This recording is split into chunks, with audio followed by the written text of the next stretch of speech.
At 11:42 p.m. on July 31, 1943, Senior Lieutenant Yevgeniya Rudneva rolled her Polikarpov Po-2 biplane inverted 3,000 feet above the German front lines near the Taman Peninsula. Below her, searchlights swept the sky hunting for Soviet aircraft.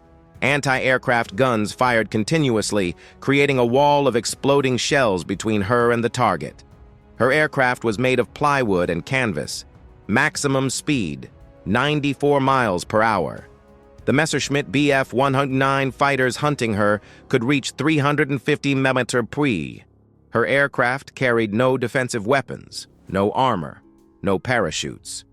The Germans called her and her fellow pilots Nachthexen, night witches, because the sound of wind through the Po-2's struts resembled the whoosh of a witch's broom.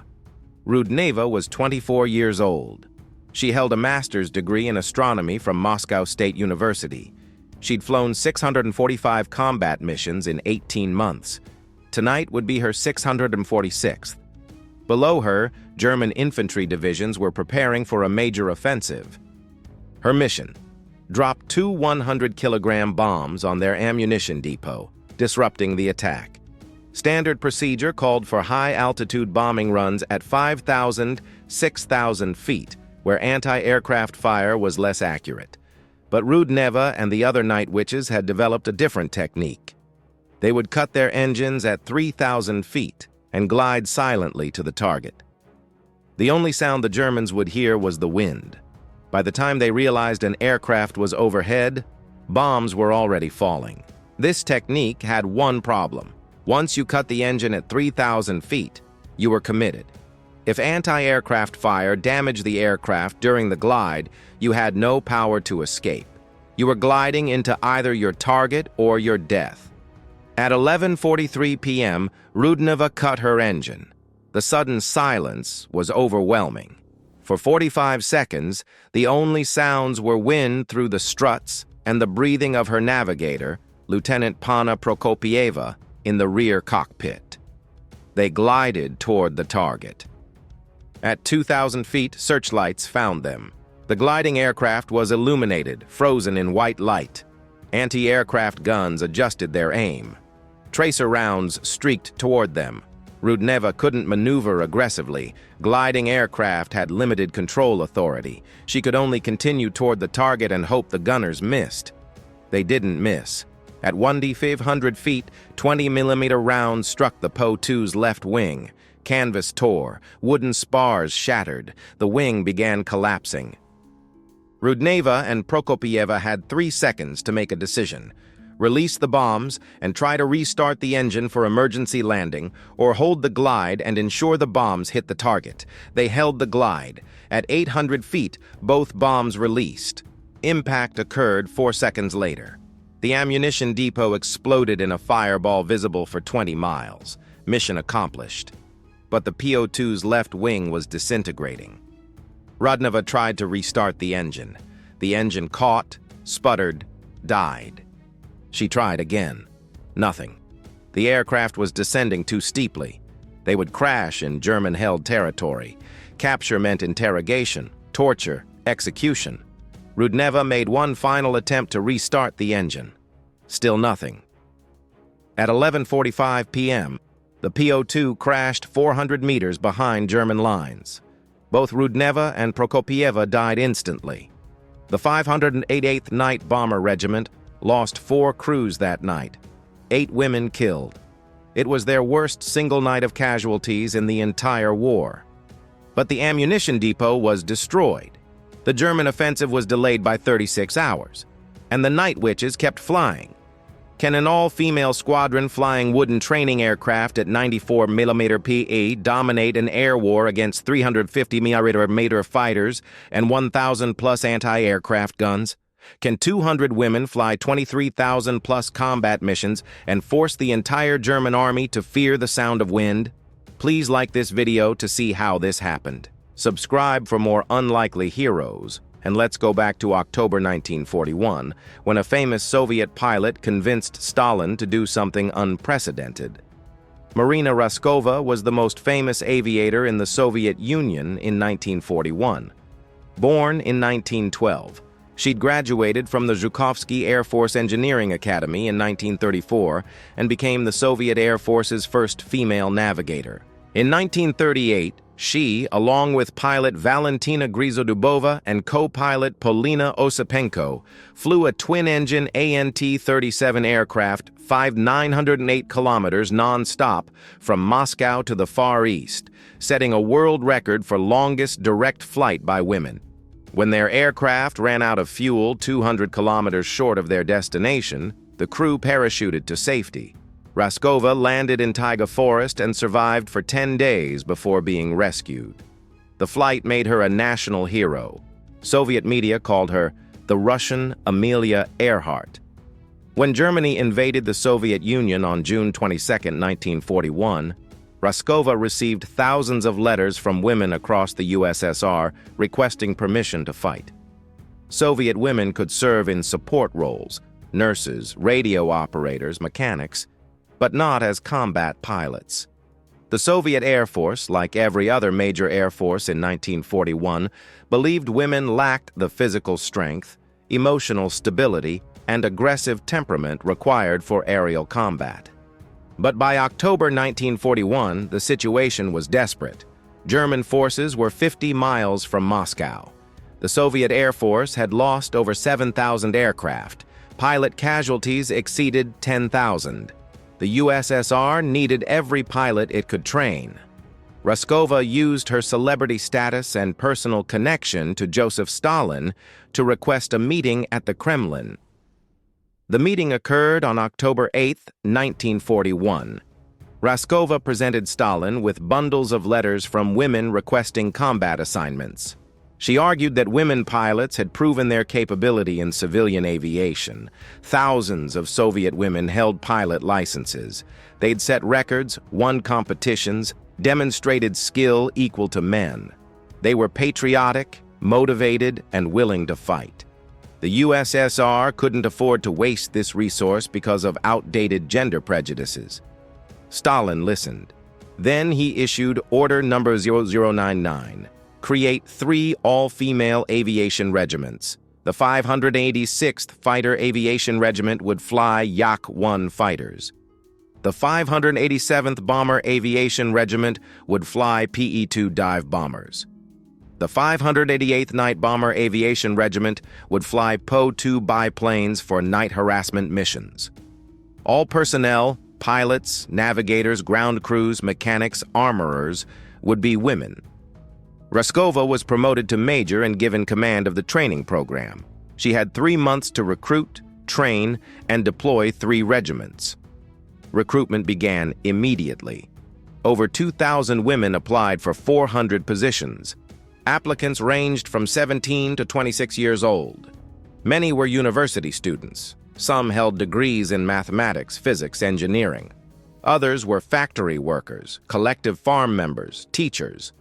All had aviation experience through Ozo Aviachem, the Society for Assistance to Defense, Aviation, and Chemical Industry, a Soviet paramilitary organization that trained civilians in aviation, parachuting, and related skills.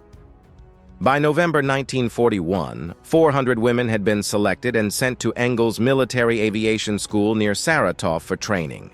Training was brutal. The women learned navigation, meteorology, aircraft mechanics, bombing techniques, aerial gunnery, and aerobatics. They flew training missions in freezing weather with minimal equipment. Many had never flown at night before. Night flying, especially without instruments or radio guidance, required extraordinary skill. They trained for 4 months, from November 1941 through February 1942. Then they were sorted by skill level.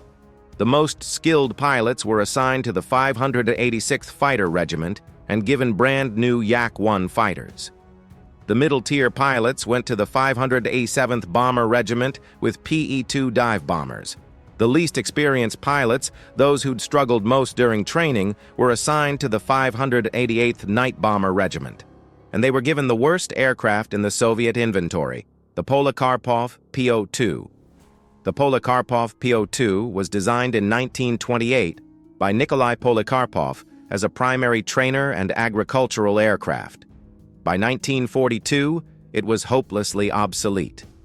The aircraft was a biplane, 2 wings, one above the other, constructed from wood, plywood, and canvas.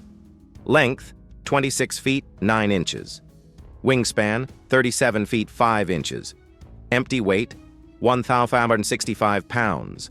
Maximum takeoff weight, 2,169 pounds.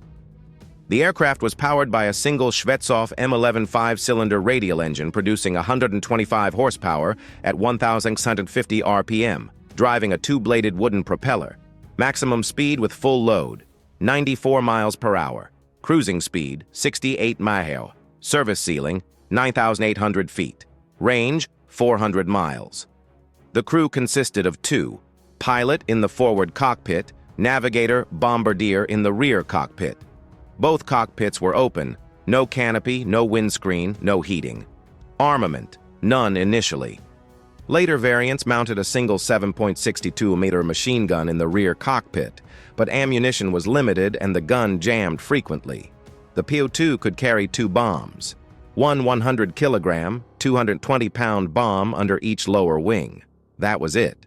2 bombs totaling 440 pounds. For comparison, a German Ju-88 bomber could carry 6,600 pounds of bombs. The Po-2's bomb load was 6.7% of the Ju-88's capacity.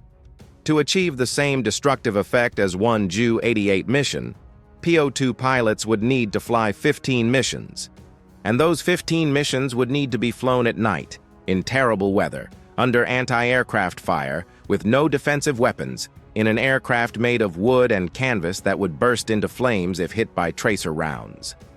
The women assigned to the 588th looked at the Po-2 and realized they'd been given a death sentence. One pilot, Nadezhda Popova, later recalled, "We were told we would be flying the U-2, Po-2's original designation. When we saw it for the first time, we thought it was a joke. This was a training aircraft, a crop duster. It had no weapons, no armor, barely any instruments. Maximum speed was slower than most fighters' stall speed. We felt humiliated. The men got real fighters and bombers. We got glorified crop dusters." But Major Yevgeniya Bershanskaya, the 588th's commander, saw opportunities others missed. Yes, the Po-2 was slow, but slow meant maneuverable. The aircraft could turn inside anything the Germans flew. Yes, it was made of wood and canvas, but that meant it was nearly invisible to radar. German radar systems couldn't detect wooden aircraft reliably. Yes, it had minimal bomb load, but small bombs meant they could fly multiple missions per night while heavy bombers flew once. Yes, it lacked defensive weapons, but night operations meant German fighters couldn't see them anyway. Bershanskaya told her pilots, "You've been given this aircraft because the Air Force doesn't believe women can fly real bombers. We're going to prove them wrong by making this glorified crop duster the most feared aircraft on the Eastern Front." The 588th Night Bomber Regiment deployed to the front lines in May 1942. Their first mission occurred on June 8, 1942, targeting German headquarters near Yelnya. 12 Po-2 aircraft took off at 10:30 p.m. Each carried 2 100-kilogram high-explosive bombs. The target was 40 miles behind German lines, defended by searchlights and anti-aircraft guns. Standard Soviet doctrine called for medium-altitude bombing from 5,000 to 6,000 feet. But the Po-2's service ceiling was 9,800 feet, and climbing to 6,000 feet took 20 minutes. Time the slow aircraft didn't have while under fire. Bershanskaya developed alternative tactics. The Po-2s would approach the target at 3,000 feet. At 2 miles from target, the pilot would cut the engine. The aircraft would glide silently toward the target, guided by visual reference, rivers, roads, fires, anything visible in moonlight or starlight. At 800, 1,000 feet altitude, the navigator would release both bombs manually. Immediately after bomb release, the pilot would restart the engine, dive to treetop level, and escape at maximum speed. The Germans would hear nothing until bombs exploded. By the time they reacted, the Po-2s would be gone. This technique had 4 critical advantages. First, surprise. Gliding aircraft made almost no noise. The only sound was wind through the struts and wing-bracing wires, a soft whooshing that Germans described as sounding like a witch's broom. Second, stealth. Cutting the engine eliminated exhaust flames that German observers could spot from miles away. Third, accuracy. Gliding descent was stable and predictable.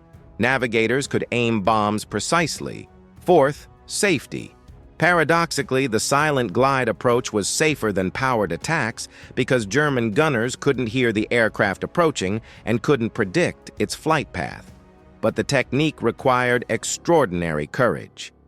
Once you cut the engine at 3,000 feet and committed to the glide, you were vulnerable. No power meant no escape if searchlights found you. No power meant no evasive maneuvers if fighters attacked. You could only glide toward the target and hope you reached bomb release altitude before being shot down.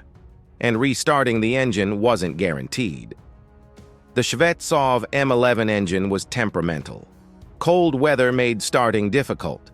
Sometimes the engine wouldn't restart and the aircraft crashed. The pilots called this riding the broomstick down, gliding into either your target or your death. On that first mission, June 8, 1942, all 12 Po-2 aircraft reached the target successfully. They dropped 24 bombs on German headquarters, destroying 2 buildings and starting multiple fires. All 12 aircraft returned safely. The mission was considered a success. But German observers had noticed something strange. They'd heard engines approaching, then silence, then explosions. No radar contacts, no visible exhaust flames, no tracers from defensive guns. Just silence, then bombs. German intelligence officers tried to identify the attacking aircraft. Radar had detected nothing. Fighter patrols had seen nothing. The attack seemed to have come from ghosts. Over the following weeks, the pattern repeated. Every night, multiple Soviet aircraft would attack German positions. Engines would go silent. Bombs would fall. German soldiers began reporting that the attacking aircraft sounded like witches flying on broomsticks. The term Nachthexen, night witches, entered German military slang by July 1942. By August, German High Command was offering the Iron Cross decoration automatically to any pilot who shot down a night witch. This was unprecedented. The Iron Cross was typically awarded for extraordinary valor or achievement. Offering it automatically for shooting down one specific type of Soviet aircraft indicated how much the night witches were affecting German operations. The night witches' tactics evolved rapidly. They discovered that 2 aircraft teams were more effective than single aircraft attacks. The first aircraft, the Searcher, would deliberately attract searchlight attention, flying in circles to keep the lights focused on itself. While searchlights tracked the Searcher, the second aircraft, the Bomber, would glide in from a different direction and hit the primary target. After bomb release, the Bomber would escape, while the Searcher dropped its bombs on the searchlight positions themselves. This tactic, called searchlight suppression, became standard doctrine by September 1942. They also discovered optimal attack profiles.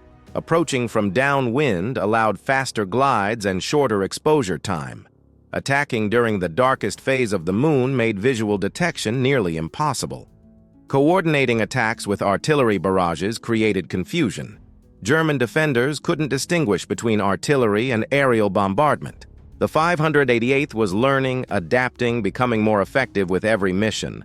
But effectiveness came at a cost. The aircraft were fragile. A single 20mm cannon round could destroy a Po-2. Tracer rounds, which contained pyrotechnic charges, would ignite the canvas covering and turn the aircraft into a fireball within seconds.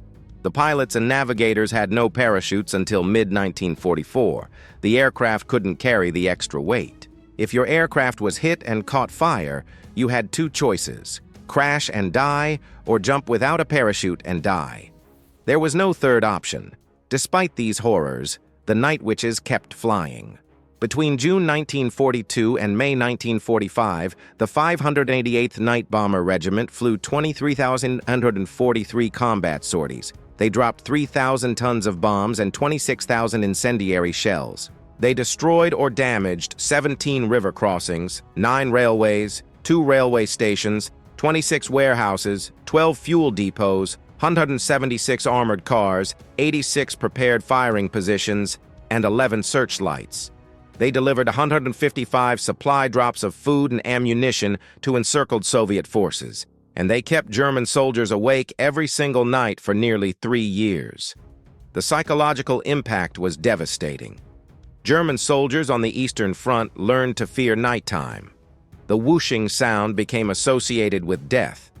Soldiers who heard the sound would abandon their positions and run for bunkers. Sleep deprivation became chronic. German commanders reported that their troops were exhausted, jumpy, unable to rest. One German officer wrote in a letter home, "We are more afraid of night than of day. During the day, we face Soviet soldiers and tanks. At night, we face the witches. You cannot see them, you cannot hear them until too late. You only hear the wind, then explosions. My men are terrified to sleep." The night witches flew an average of 8-15 sorties per night per crew. A typical mission lasted 30 to 50 minutes, 10-15 minutes flying to target, 5 minutes over target, 10-15 minutes return flight, 5-10 minutes landing, refueling, and rearming, then immediately take off for the next mission. Some pilots flew 18 sorties in a single night, 9 hours of continuous combat operations. By the end of the war, individual pilots had flown 801,000 combat missions. For comparison, American bomber crews in Europe were rotated out after 25-35 missions. British bomber crews after 30 missions. Night witches flew 800 to 1,000 missions. The most accomplished night witch was Guards Captain Irina Sebrova, who flew 1,008 combat missions. Others who flew 800-plus missions included Nadezhda Popova, 852 missions, Maria Smirnova, 890 missions, Yevgeniya Nikulina, 874 missions, and Yevgeniya Rudneva, 645 missions before her death. These numbers are staggering. To fly 1,000 combat missions in 3 years meant averaging 1 mission per day, every day, for 3 years. But night witches flew multiple missions per night. Some nights, 18 missions. Other nights, 0 if weather prevented flying. The operational tempo was relentless. Understanding what these numbers meant requires examining specific missions and individual pilots' experiences. Nadezhda Popova's story exemplifies both the courage and horror of night witch operations. Born in 1921 in Ukraine, Popova learned to fly at age 15 through a local flying club. She was 20 years old when Germany invaded the Soviet Union. She joined the 588th in October 1941 and flew her first combat mission in June 1942. Her aircraft was hit by anti-aircraft fire 42 times during the war. On one mission in August 1942, tracer rounds set her Po-2 on fire. The canvas wings were burning. She and her navigator, Katia Ryabova, had perhaps 30 seconds before the aircraft exploded. They were at 2,500 feet altitude, too high to jump without parachutes, too low to glide to friendly territory. Popova made a desperate decision: dive at full speed to blow out the flames. She pushed the stick forward, accelerating to 120 mph in a vertical dive. The wind extinguished most of the flames, but the canvas covering was mostly burned away, exposing the wooden framework. She landed the skeletal aircraft successfully, but it never flew again. Popova and Ryabova were unharmed. On another mission in March 1943, Popova's aircraft was caught by searchlights directly over a German ammunition depot. 40 anti-aircraft guns opened fire simultaneously. She described it as flying through a metal storm. Shrapnel punctured the fuel tank. Fuel sprayed into the cockpit, soaking both crew members. One spark from a tracer round, from friction, from anything, would ignite them. Popova couldn't maneuver aggressively because sudden movements would drain the remaining fuel faster. She could only maintain straight flight and hope the fuel lasted until she crossed the front lines. They glided the final 15 kilometers with a dead engine, landed in a field behind Soviet lines, and collapsed from exhaustion and terror. The aircraft had 38 holes from shrapnel. Popova married another Soviet pilot, Semyon Kharlamov, during the war. They met at an airfield in 1943. Kharlamov flew Yak-9 fighters. He was initially dismissive of the night witches. Women flying crop dusters. What use is that? Then he witnessed a night witch attack on a German position. He saw 12 Po-2s attack a heavily defended target, drop their bombs precisely, and escape without losses despite intense anti-aircraft fire. He changed his opinion immediately. He proposed to Popova 2 weeks later. They married in a brief ceremony between missions. Their honeymoon lasted 8 hours. Both had missions scheduled that night. After the war, Popova became a test pilot, earned a doctorate in history, and spent decades ensuring the Night Witch's story wasn't forgotten. She gave hundreds of interviews, wrote memoirs, and contacted historians worldwide. In 2013, 2 months before her death at age 91, she told a reporter, "Sometimes I wonder if I dreamed it all. Did I really fly 852 missions in a wooden biplane? Did I really survive 42 hits from anti-aircraft fire? Did I really see so many friends die? But then I look at my logbook, and the memories come flooding back. Every mission, every bomb, every lost friend. It was real, and it needs to be remembered." Maria Smirnova's story shows the evolution of night witch tactics over the war. Smirnova was 19 when she joined the 588th. She flew her first mission as a navigator in June 1942. By September 1942, she'd retrained as a pilot. She flew 890 missions between September 1942 and May 1945, an average of 0.9 missions per day for 32 months. Her innovation was the spiral descent technique. Standard glide approaches were linear: cut engine, glide straight toward target, release bombs, restart engine. But German anti-aircraft gunners learned to predict these linear approaches. They'd spot an aircraft's general direction, aim ahead of it, and create a wall of exploding shells. Smirnova developed a spiraling glide that made prediction impossible. She'd cut the engine, then spiral downward while gliding toward the target. The spiral pattern randomized her position. Gunners couldn't predict where she'd be 5 seconds later. The technique worked brilliantly, but required extraordinary spatial awareness and precision. If you misjudged the spiral, you'd miss the target entirely. Smirnova never missed. Her bombing accuracy was 73%, far above the 588th's already impressive 40-50% average. Yevdokia Bershanskaya, the 588th's commander, deserves particular recognition. Born in 1913, Bershanskaya was 28 years old when she assumed command in October 1941. She was one of the few night witches who didn't fly combat missions regularly. Her role was command and coordination. But she flew enough missions to understand what her pilots faced. Her leadership style emphasized discipline, innovation, and protection of her personnel. When male Soviet officers made inappropriate advances toward her pilots, Bershanskaya filed formal complaints and threatened to appeal directly to Stalin. When Soviet High Command ordered the 588th to fly suicidal daylight missions, Bershanskaya refused, arguing that Po-2s couldn't survive fighter attacks in daylight. She was threatened with court-martial. She maintained her refusal. The order was rescinded. When the regiment needed supplies, warm clothing, better navigation equipment, functional radios, Bershanskaya went directly to supply depots and demanded them. If official channels refused, she'd requisition supplies through unofficial means. Her pilots loved her. Many credited her with their survival. Bershanskaya also developed the regiment's training program. New pilots arriving from training schools underwent additional training with the 588th before flying combat missions. They'd fly 10-15 non-combat night missions to familiarize themselves with aircraft, tactics, and navigation. Then they'd fly combat missions with experienced pilots before flying independently. This program reduced casualties among new pilots significantly. Bershanskaya survived the war and continued serving in the Soviet Air Force until 1946. She was discharged with full honors, promoted to lieutenant colonel, and awarded Hero of the Soviet Union in 1946, 1 year after the war ended. She died in 1982 at age 69, the same year as Nadezhda Popova's husband, Semyon Kharlamov. The Night Witch's tactics influenced modern military doctrine in unexpected ways.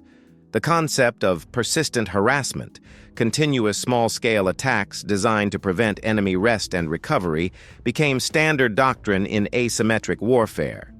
The use of low-technology weapons, wooden biplanes, against high-technology forces, modern fighters, and radar demonstrated that technological superiority doesn't guarantee tactical superiority. The integration of women into combat roles proved that physical strength is less important than intelligence, training, and determination. Soviet military analysts studying Night Witch operations in the 1950s concluded that 10 Po-2s conducting 15 missions per night over 30 days create more disruption than 3 PE-2s conducting 1 mission per night over 30 days. The mathematics favored persistence over single-mission destructive capacity. The Night Witches also pioneered what modern militaries call signature management, controlling the signatures, visual, auditory, electromagnetic, that allow enemy forces to detect and target you. Cutting engines eliminated auditory and thermal signatures. Wooden construction minimized radar signatures. Night operations eliminated visual signatures. These principles, which seem obvious now, were revolutionary in 1942. Modern stealth aircraft use the same concepts, minimize all signatures that allow enemy detection. The Night Witches achieved stealth through tactics and operational methods rather than technology. The psychological warfare aspect was equally significant. German soldiers' fear of the Night Witches wasn't rational. Po-2s carrying 440 pounds of bombs weren't strategically significant compared to heavy bombers carrying tons of explosives. But the psychological impact was profound. The inability to see, hear, or predict attacks created constant anxiety. Sleep deprivation from nightly raids reduced combat effectiveness. The knowledge that the attackers were women, in an army that had convinced itself women couldn't be effective warriors, was humiliating. German propaganda never mentioned the Night Witches publicly because admitting that Soviet women were terrorizing German soldiers contradicted Nazi ideology about female inferiority. But German soldiers on the Eastern Front all knew about the Nachthexen. They told stories, spread rumors, amplified the fear. Some stories claimed the Night Witches had cat-like vision, allowing them to see in total darkness. Others claimed they used black magic to make their engines silent. Still others claimed they were actual witches who'd made pacts with Stalin. None of this was true, of course, but the rumors reveal the psychological power of the unknown. The Germans didn't understand how the Night Witches operated, so they attributed supernatural explanations. This made the Night Witches more terrifying than they objectively were. The physical toll was extreme. Open cockpits exposed crews to temperatures reaching 40 degrees Celsius during Russian winters.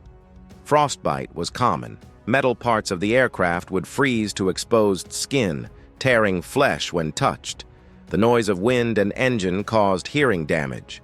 Chronic sleep deprivation led to hallucinations, decision-making errors, and psychological breakdown.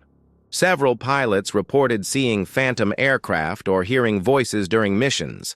The constant stress of being hunted by fighters and searchlights caused what modern medicine would diagnose as PTSD, though the term didn't exist in 1943. Sexual harassment from male Soviet pilots was another challenge. Despite orders that the women's regiments were to be treated with respect, many male pilots viewed the Night Witches as novelties or entertainment. Irina Rakobolskaya, the The 588th's Chief of Staff reported constant problems with male personnel making inappropriate advances. Major Bershanskaya imposed strict discipline, but harassment continued throughout the war. The 588th lost 32 pilots and navigators killed in action over 3 years. In percentage terms, this was a loss rate of 16%, 32 killed out of approximately 200 total personnel. For comparison, British Bomber Command's loss rate was 44%, American 8th Air Force bomber crews, 26%. The Night Witch's 16% loss rate was remarkably low, considering they flew wooden aircraft with no armor, no defensive weapons, and often no parachutes. Their survival was attributed to 3 factors. Night operations reduced fighter threat, slow speed made them difficult targets for fast fighters, and their tactics, gliding attacks, searchlight suppression, and coordinated strikes, minimized exposure to anti-aircraft fire. On January 4, 1943, Major Marina Raskova, the mother of the Night Witches, was killed in a navigation error. She was leading 2 P-2 bombers in formation flight during a snowstorm. Poor visibility caused spatial disorientation.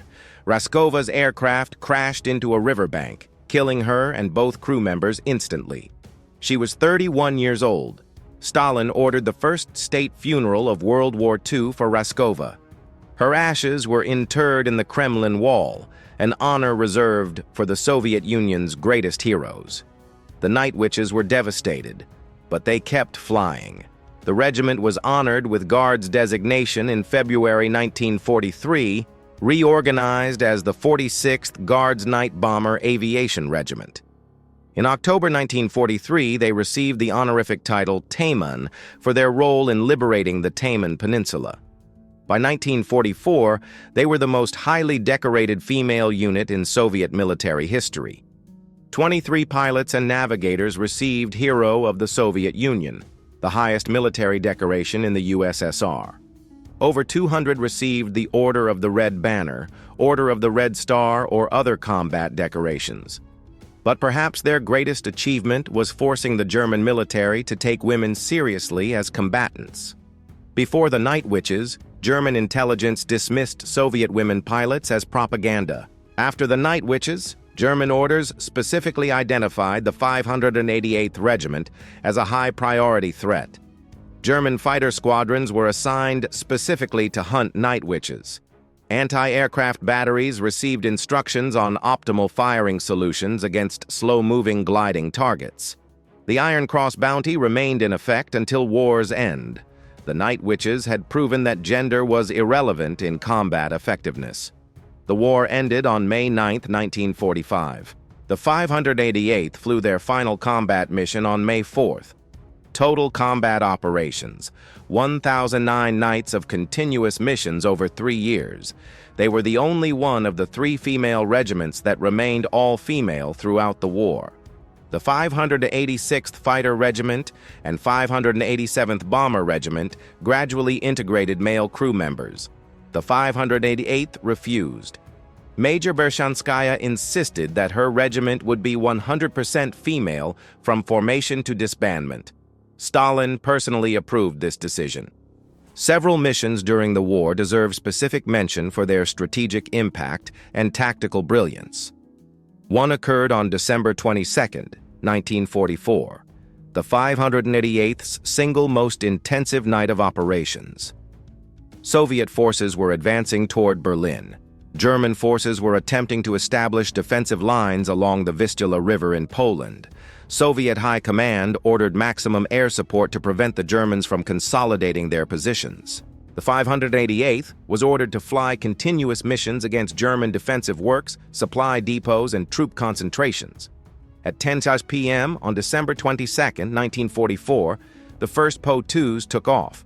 For the next 9 hours until 7 a.m. on December 23rd, the regiment flew 324 combat sorties. 324 missions in 9 hours meant one mission taking off or landing every 100 seconds. The regiment's 40 aircraft flew an average of 8 missions each. Some crews flew 12 missions.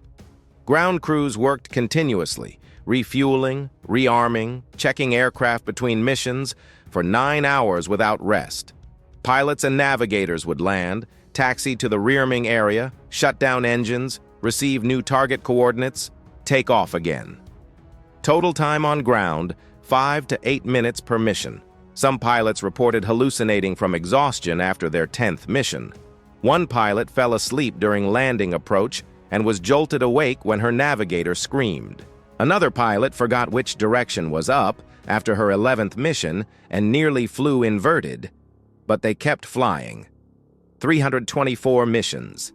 0 aircraft lost to enemy action that night. 3 aircraft damaged by ground fire, repaired, and flew again before dawn. The Battle of Stalingrad provided another critical series of missions. From September 1942 through February 1943, the 588th flew continuous operations supporting Soviet forces defending Stalingrad. The city was the most important battle on the Eastern Front.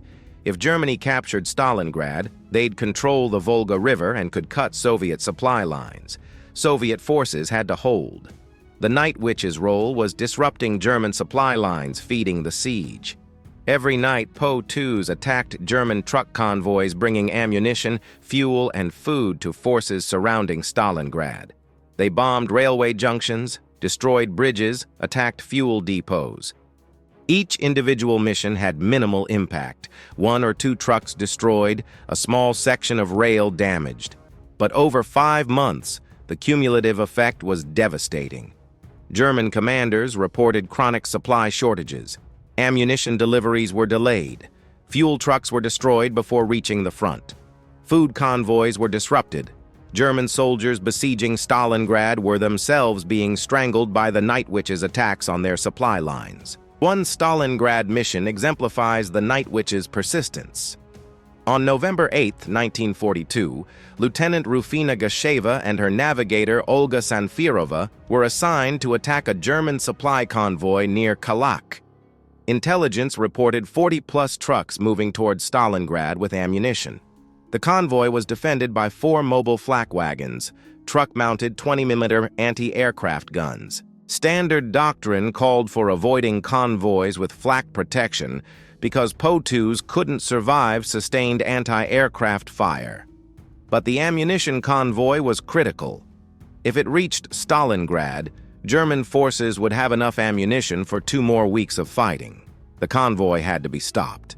Gasheva and Sanfirova attacked at 11:30 p.m. They approached from downwind at treetop level, 50 feet altitude, to avoid detection until the last possible moment. At 1 mile from target, Gasheva climbed to 1,000 feet and cut the engine.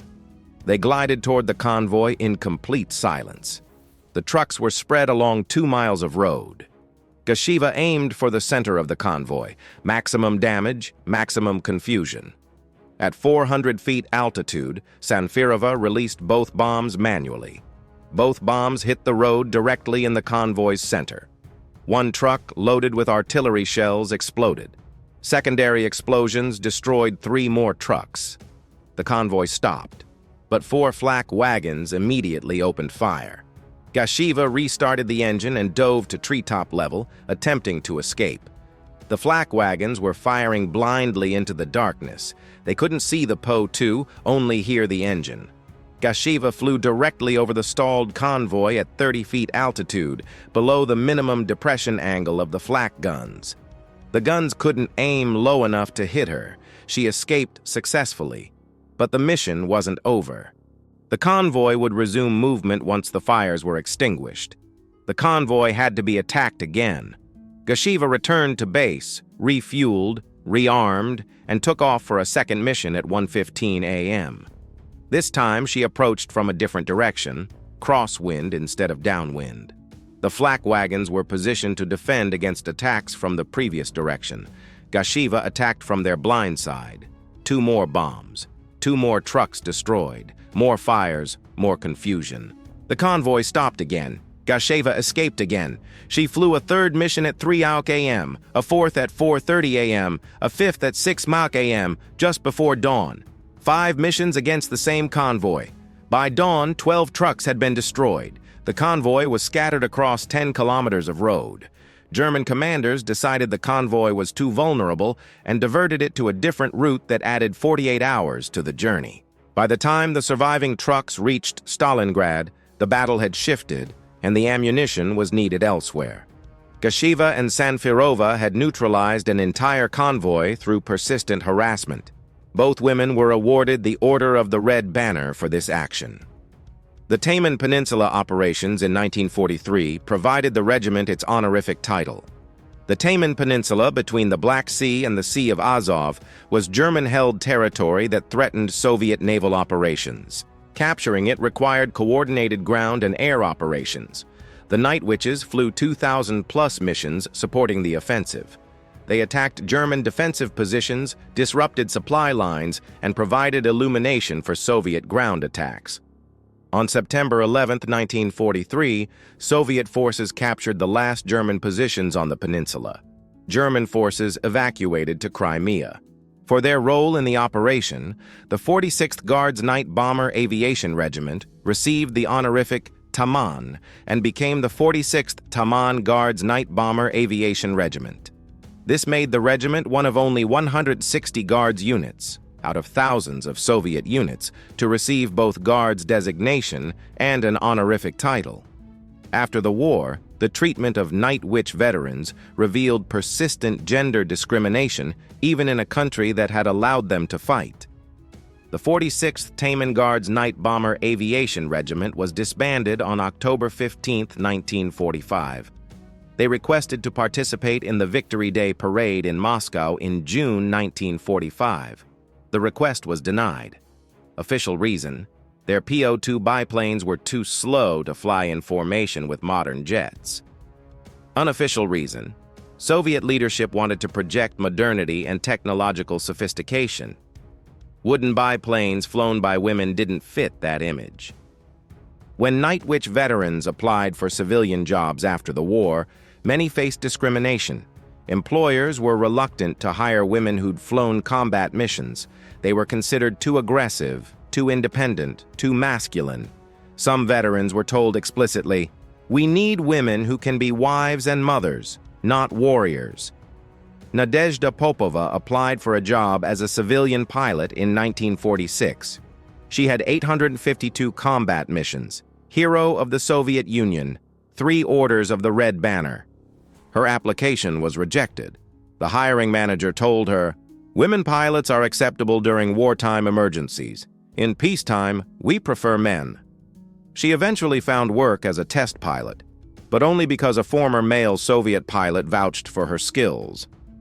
Soviet historians initially paid little attention to the Night Witches.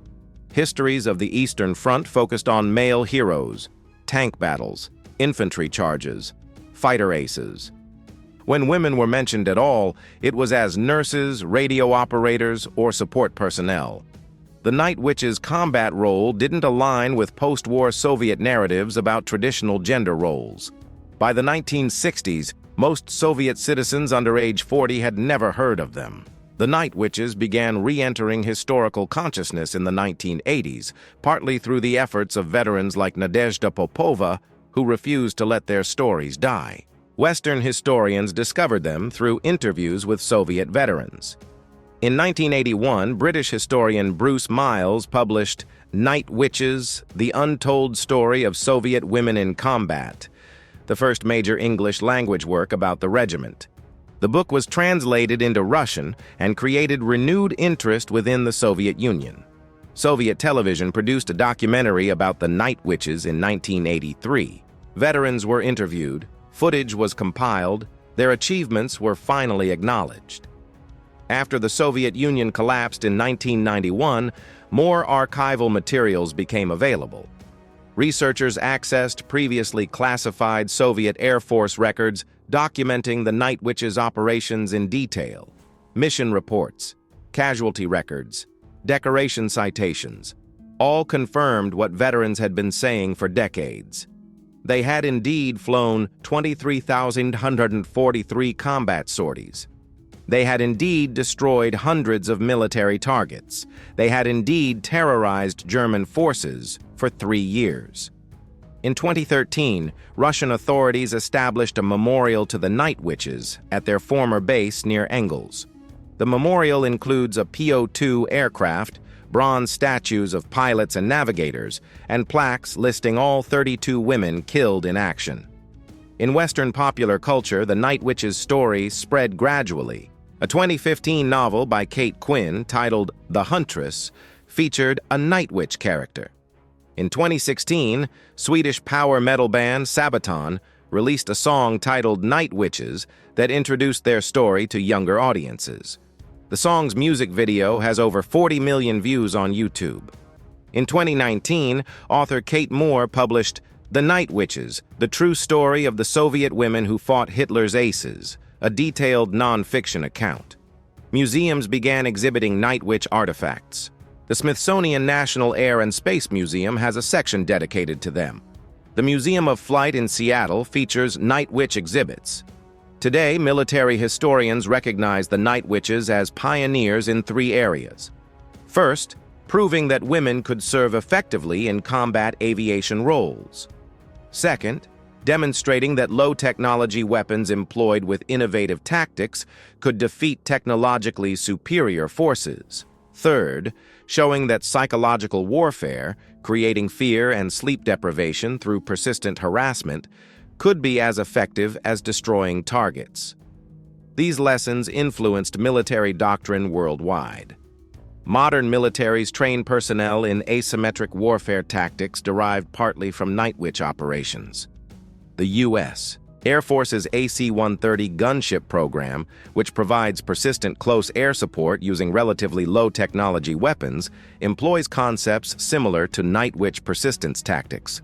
On October 15, 1945, 6 months after war's end, the 46th Guards Night Bomber Aviation Regiment was disbanded. Soviet military doctrine returned to its pre-war position. Women would not serve in combat roles during peacetime. The Night Witches were thanked for their service and told to go home. They requested to participate in the Victory Day parade in Moscow. The request was denied. Officially, the Po-2 biplanes were too slow to fly in formation with modern aircraft. Unofficially, Soviet military leadership wanted to project an image of technological superiority and modern military power. Wooden biplanes didn't fit that image. The Night Witches faded from public memory. Soviet historians mentioned them briefly, if at all. The focus was on male heroes, modern aircraft, technological achievements. The story of women flying obsolete trainers didn't align with Soviet propaganda narratives. By the 1960s, most Soviet citizens had never heard of the Night Witches. But the veterans remembered. Nadezhda Popova, who flew 852 missions, spent decades after the war trying to ensure the Night Witches weren't forgotten. She gave interviews, wrote memoirs, contacted historians. In the 1980s, Western journalists discovered her story. Books began appearing. The Night Witches re-entered historical consciousness. Today, they're recognized as pioneering women warriors who proved that courage, skill, and determination matter more than gender, technology, or physical strength. That's the story of the Night Witches and the 588th Night Bomber Regiment. That's the story of women who flew 23,843 combat missions in wooden training aircraft at 94 mph against an enemy with 350 man-powered fighters and 1,000-plus anti-aircraft guns. That's the story of pilots who turned an obsolete crop duster into the most feared aircraft on the Eastern Front by developing tactics so effective that the German military offered automatic Iron Crosses for shooting them down. That's the story of how silence, the whoosh of wind through canvas and wood, became more terrifying than the roar of engines. If stories like this remind you that courage has no gender, that innovation matters more than technology, and that underestimated warriors can change history, hit that like button. Subscribe for more unlikely heroes who prove that the greatest limitations are the ones we accept without questioning. Turn on notifications. Drop a comment and tell us where you're watching from and whether you've heard of the Night Witches before. We read every comment. These women deserve to be remembered. Thank you for watching. We'll see you in the next one.